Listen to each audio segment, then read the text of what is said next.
ನಮಸ್ತೆ ವೀಕ್ಷಕರೇ, ಇಂದು ನಾವು ಒಂದು ಪೊಟ್ಯಾಟೊ ದೋಸೆ ಮಾಡೋಣ. ಅಂದರೆ ಬಟಾಟೆಯಿಂದ ದೋಸೆ, ಅದು ಸಹ ಹಸಿ ಬಟಾಟೆಯಿಂದ ನಾವು ಒಂದು ರುಚಿಕರವಾದ ಒಂದು ದೋಸೆಯನ್ನು ಮಾಡೋಣ. ಈ ದೋಸೆ ಬಹಳ ಸುಲಭ, ಕೂಡಲೇ ಮಾಡುವಂತಹದ್ದು. ಕೆಲವು ಇಂಗ್ರೀಡಿಯೆಂಟ್ಸ್ ಅನ್ನು ಹಾಕಿ ಮಾಡಿದಂತಹ ಈ ರುಚಿಕರವಾದ ದೋಸೆಯನ್ನು ಹೇಗೆ ಮಾಡುವುದು ಎಂದು ನೋಡೋಣ ಅಲ್ಲವೇ ಮಿತ್ರರೇ. ಇವತ್ತೊಂದು ಸ್ಪೆಷಲ್ ಆದ ಆಲೂ ದೋಸೆ, ಅಂದರೆ ಬಟಾಟೆಯಿಂದ ಒಂದು ದೋಸೆಯನ್ನು ಮಾಡೋಣ. ಅದಕ್ಕೆ 1 ಕಪ್ಪಿನಷ್ಟು ಸಣ್ಣ ಸಪೂರ ಸಜ್ಜಿಗೆ, ಅಂದರೆ ರವೆ, ಬಾಂಬೆ ರವೆ ಸಹ ಆಗ್ಬೋದು ಅಥವಾ ಚಿರೋಟಿ ರವೆ ಆಗ್ಬೋದು, ಯಾವ ರವೆ ಸಹ ಆಗ್ಬೋದು. 1 ಬಟಾಟೆ ಬೇಕು ನಮಗೆ. ಇದನ್ನು ನೋಡಿ ಸಿಪ್ಪೆ ತೆಗೆದು ನೀರಿನಲ್ಲಿ ಹಾಕಿಟ್ಟುಕೊಂಡಿದ್ದೇನೆ. ಅದು ಸ್ಟಾರ್ಚ್ ಎಲ್ಲ ಸ್ವಲ್ಪ ಬಿಡ್ಲಿ ಹೇಳಿ ಈಗ ನಾನು ಕಟ್ ಮಾಡ್ತೇನೆ. 4 ಮೆಣಸು, ಸ್ವಲ್ಪ ಖಾರ ಬೇಕು ಈ ದೋಸೆ. 1 ತುಂಡು ಶುಂಠಿ, ಮತ್ತು ಇಲ್ಲಿ ನೋಡಿ ಇದು ಸ್ವಲ್ಪ ಹುಳಿ ಮೊಸರು ಅಥವಾ ಮಜ್ಜಿಗೆ ಇದ್ರೆ ಮಜ್ಜಿಗೆ, ಹುಳಿ ಮಜ್ಜಿಗೆ ಇದ್ರೆ ಸಹ ಮಜ್ಜಿಗೆ ಸಾಕ್ತದೆ. ಈಗ ಮೊದಲಿಗೆ ಈ ರವವನ್ನು ನಾನು ಒಂದು ಮಿಕ್ಸಿಯಲ್ಲಿ ಹಾಕಿ ಇದನ್ನು ಒಳ್ಳೆ ಫೈನ್ ಪೌಡರ್ ಮಾಡ್ತೇನೆ. ಈಗ ಮತ್ತೆ ಪೌಡರ್ ಆದ್ಮೇಲೆ ಇದಕ್ಕೆ 2 ಅಥವಾ 1 ಸ್ಪೂನಿನಷ್ಟು ಅಕ್ಕಿಯ ಹುಡಿಯನ್ನು ಸೇರಿಸಲಿಕ್ಕೆ ಉಂಟು. ಇದನ್ನೀಗ ಪೌಡರ್ ಮಾಡಿ ಮೊದಲಿಗೆ ತರ್ತೇನೆ. ವೀಕ್ಷಕರೇ, ಇಲ್ಲಿ ನೋಡಿ ಒಳ್ಳೆ ಫೈನ್ ಪೌಡರ್ ಆಗಬೇಕು. 2-3 ಸತಿ ಸರಿ ಪಲ್ಸರ್ ಮೋಡಲ್ಲಿ ಇದು ಮಾಡಿ ನೋಡಿ, ಹೀಗೆ ಒಳ್ಳೆ ಅಥವಾ ವೆಟ್ ಇದರಲ್ಲೇ ಪೌಡರ್ ಮಾಡಬೇಕು. ಇದರಲ್ಲಿ ಪೀಸ್ ಚೂಸ ಇರಬಾರ್ದು. ಇದರಲ್ಲಿ ಮೇನ್ ಈಗ ಬಟಾಟೆ ಸಹ ಹಾಗೆ ನಾವು ಮಾಡುವಾಗ ಸ್ವಲ್ಪ ಕಟ್ ಮಾಡಿ, ಈಗ ನೋಡಿ ಬಟಾಟೆಯನ್ನು ನಾನು ಸಣ್ಣದಾಗಿ ಹೆಚ್ಚಿ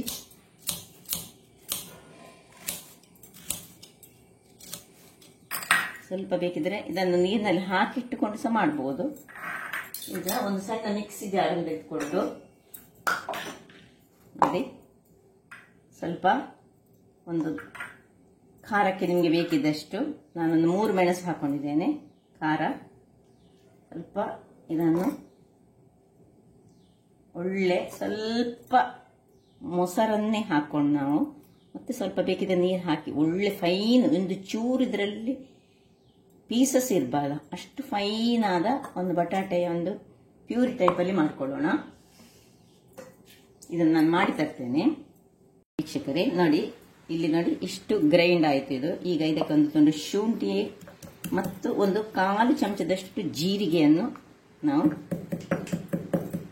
1/4 ಅಥವಾ ಅರ್ಧ ಚಮಚ ಸ್ವಲ್ಪ ಗುದ್ದಿಕೊಂಡು ಇದಕ್ಕೆ ಹಾಕಿ ಪುನಃ 1 ಸರ್ತಿ ಗ್ರೈಂಡ್ ಮಾಡ್ಕೊಳ್ಳೋಣ.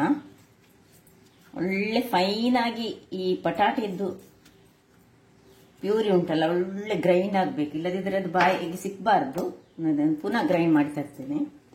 ವೀಕ್ಷಕರೇ ನೋಡಿ, ಒಳ್ಳೆ ಫೈನ್ ಆದ ಪ್ಯೂರಿ ಟೈಪಲ್ಲೇ ಆಯ್ತು ಇದು. ಯಾವುದು ಬಟಾಟೆ, ಶುಂಠಿ ಮತ್ತು ಗ್ರೀನ್ ಚಿಲ್ಲಿ ನೋಡಿ ಏನು ಚೆನ್ನಾಗಿ ಬಂದಿದೆ ನೋಡಿ. ಈಗ ನಾವು ವೆಟ್ ಆಗಿ ಗ್ರೈಂಡ್ ಮಾಡಿದ್ದೇವೆ. ಇದಕ್ಕೆ ಡ್ರೈ ಆಗಿ ಗ್ರೈಂಡ್ ಮಾಡಿದ ಈ ಸಜ್ಜಿಗೆ, ಬಾಂಬೆ ರವ ಅಥವಾ ಚಿರೋಟಿ ರವೆ ಯಾವ ಸಾಕ್ತದೆ ಫೈನ್ ಆಗಿ ನೀವು ಇದನ್ನು ಇದಕ್ಕೆ ಸ್ವಲ್ಪ ಉಪ್ಪನ್ನು ಹಾಕೊಳ್ಳೋಣ. ನಾವು ರುಚಿಗೆ ತಕ್ಕಷ್ಟು ಉಪ್ಪು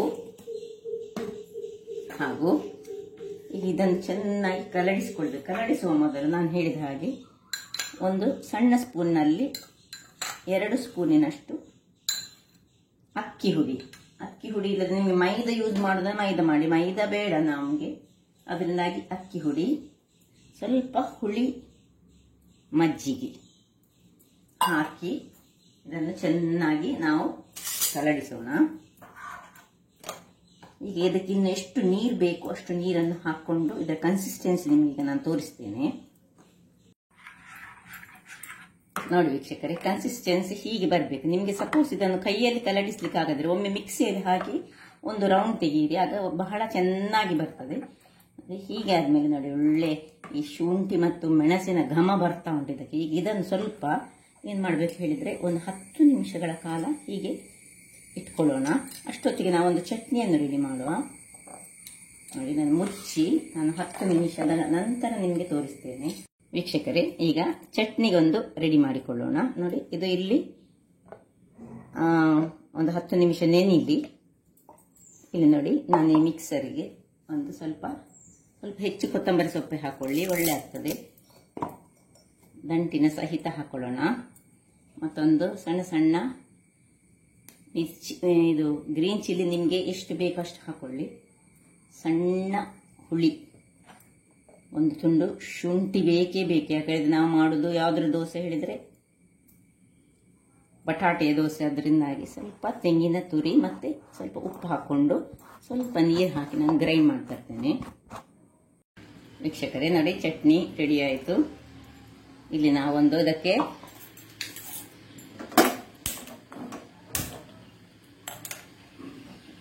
ಒಗ್ಗರಣೆಗೆ ಇಡೋಣ.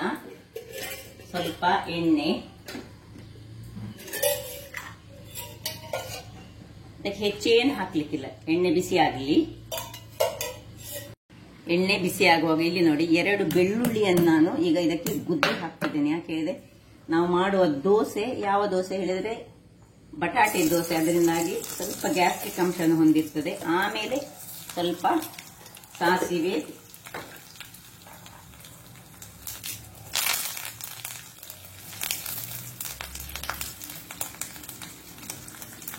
Red chilli. ಇನ್ನು ಇದು ಆಫ್ ಮಾಡುವಾಗ ನಾನೇನ್ ಮಾಡ್ತೇನೆ ಹೇಳಿದ್ರೆ ಅದಕ್ಕೆ ಸ್ವಲ್ಪ ಹಿಂಗನ್ನು ಹಾಕೊಳ್ತೇನೆ ವೀಕ್ಷಕರೇ.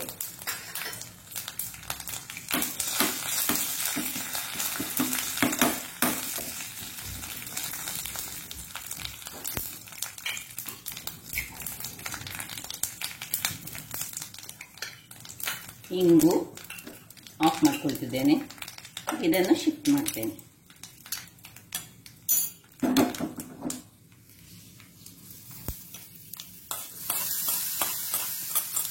ಸೊಗಸಾದ ಕೊರಿಯಾಂಡರ್ ಲೀವ್ಸ್ನ ಚಟ್ನಿ ನೋಡಿ ರೆಡಿ ಆಯಿತು. ಇನ್ನು 10 ನಿಮಿಷದ ನಂತರ ದೋಸೆಯ ಕಾರ್ಯಕ್ರಮ. ವೀಕ್ಷಕರೇ ಇಲ್ಲಿ ನೋಡಿ, ಒಂದು ಕಬ್ಬಿಣದ ಕಾವಲಿಯನ್ನು ಇಟ್ಟುಕೊಂಡಿದ್ದೇನೆ. ಅದು ಸ್ವಲ್ಪ ಬಿಸಿ ಆಗಲಿ. ಬಿಸಿ ಆಗುವಾಗ ಸ್ವಲ್ಪ ತುಪ್ಪವನ್ನು ನಾನು ಇದರಲ್ಲಿ ಹಾಕ್ಕೊಂಡು ಇದರಿಂದ ಸ್ವಲ್ಪ ಒಂದು ನೀರುಳ್ಳಿಯ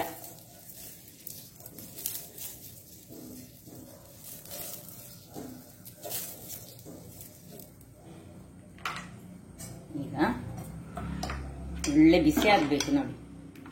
ಒಂದು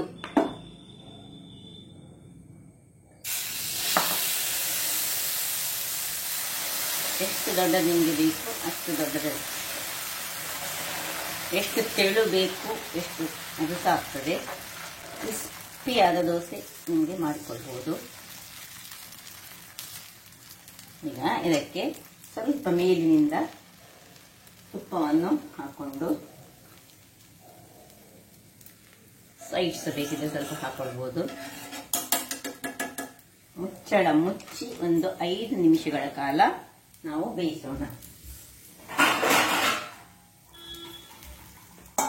ವೀಕ್ಷಕರೇ, ಇದು ಹಸಿ ಬಟಾಟೆಯ ದೋಸೆ ಆದ್ರಿಂದಾಗಿ ನಾವು ಏನ್ ಮಾಡಬೇಕು, ಇದನ್ನು ಉರಿಗೆ ದೊಡ್ಡ ಉರಿ ಇದ್ದದನ್ನು ಸಣ್ಣ ಉರಿಯಲ್ಲಿ ಸಾಧಾರಣ 5 ನಿಮಿಷಗಳ ಕಾಲ ನಾವು ಮಾಡಬೇಕು. ನೋಡಿ ಒಳ್ಳೆ ನೋಡಿ, ಒಳ್ಳೆ ಕ್ರಿಸ್ಪಿಯಾಗಿ ಬಂತು ನೋಡಿ, ಹೇಗೆ ಬಂದಿದೆ ನೋಡಿ. ಈಗ ಇದನ್ನು ನಾವು ತೆಗೆದುಕೊಳ್ಳೋಣ. ಬೇಕಿದ್ರೆ ಮೇಲೆಗೆ ಸ್ವಲ್ಪ ತುಪ್ಪವನ್ನು ಸವರಿಕೊಳ್ಬಹುದು, ಅಥವಾ ಮೇಲೆ ನಾವು ಈ ಚಟ್ನಿ ಹುಡಿ ಬರ್ತದಲ್ಲ, ರೆಡಿಮೇಡ್ ಚಟ್ನಿ ಹುಡಿ, ಅದು ಸಹ ಹಾಕೊಳ್ಬಹುದು. ಅದು ಹಾಕಿದ್ರೆ ಸಹ ಬಹಳ ಸೊಗಸಾಗಿರ್ತದೆ ನೋಡಿ. ಈಗ ನಾನು ಇನ್ನೊಂದು ಹಾಕಿ ತೋರಿಸ್ತೇನೆ ಹೇಗೆ ಬರ್ತದೆ ಹೇಳಿ. ಹಾಗೆ ಸೇಮ್ ಟೈಪಲ್ಲಿ ನಾವು ಹೀಗೆ ಮಾಡಿ ಸ್ವಲ್ಪ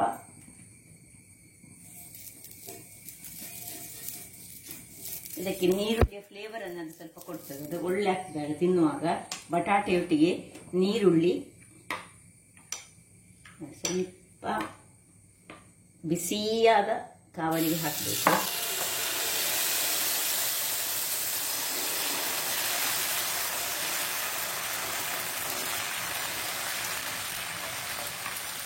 ಬಹಳ ರುಚಿಕರವಾಗಿರ್ತದೆ. ಹಾಗೂ ಚಟ್ನಿ ತಿನ್ಬೋದು, ಅಥವಾ ಬಟಾಟೆದ್ದು ನಾವು ಈ ಮಸಾಲೆ ದೋಸೆಗೆ ಮಾಡ್ತೇವೆ ನೋಡಿ, ಹಾಗೆ ಅದಕ್ಕೆ ಬಾಜಿಯನ್ನು ಮಾಡಿಸ ತಿಂದರೆ ಸಹ ಬಹಳ ರುಚಿಕರವಾಗಿರ್ತದೆ.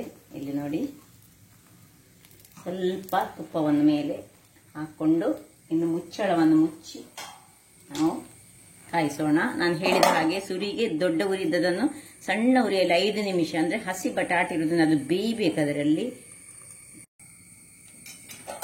ನೋಡಿ ವೀಕ್ಷಕರೇ, 2ನೇ ದೋಸೆ ಸಹ ರೆಡಿಯಾಗಿದೆ. ನಿಮಗೆ ಬೇಕಿದೆ ಇದನ್ನು ನೀವು ಫ್ಲಿಪ್ ಸಹ ಮಾಡ್ಕೊಳ್ಬಹುದು, ಅಡಿಮೇಲ್ ಮಾಡ್ಕೊಳ್ಬಹುದು. ನೋಡಿ ಟೆಕ್ಸ್ಚರ್ ನೋಡಿ, ಬ್ಯಾಕ್ ಸೈಡ್ ಎಷ್ಟು ಚೆನ್ನಾಗಿದೆ ನೋಡಿ. ಹಾಗೆ ನಾನು ಹೇಳಿದ ಹಾಗೆ ಮಾತ್ರ ಅವಸರ ಮಾಡಿದ್ರೆ ಅದರದ್ದು ಇದು ಬೇಯುವುದಿಲ್ಲ. ಸೊ ಬಹಳ ರುಚಿಕರವಾಗಿರ್ತದೆ. ಇದು ರಾ ಪೊಟ್ಯಾಟೋದಿಂದ ಮಾಡಿದಲ್ಲ, ಅದರಿಂದಾಗಿ ನೋಡಿ ನೋಡಿ ಏನು ಚೆನ್ನಾಗಿ ಬಂದಿದೆ ನೋಡಿ. ಹಾಗಾದರೆ ವೀಕ್ಷಕರೇ, ಈ ನನ್ನ ಕುಕಿಂಗ್ ಚಾನಲ್ ನಿಮಗೆ ಇಷ್ಟ ಆದರೆ ಬೋಳೂರು ಸುವರ್ಣ ಚಾನಲನ್ನು ಲೈಕ್ ಮಾಡಿ, ಶೇರ್ ಮಾಡಿ ಹಾಗೂ ಸಬ್ಸ್ಕ್ರೈಬ್ ಮಾಡಿ ಹಾಗೂ ನನ್ನ ಇನ್ಸ್ಟಾಗ್ರಾಮ್ ಪೇಜನ್ನು ಫಾಲೋ ಮಾಡಿ. ಧನ್ಯವಾದಗಳು.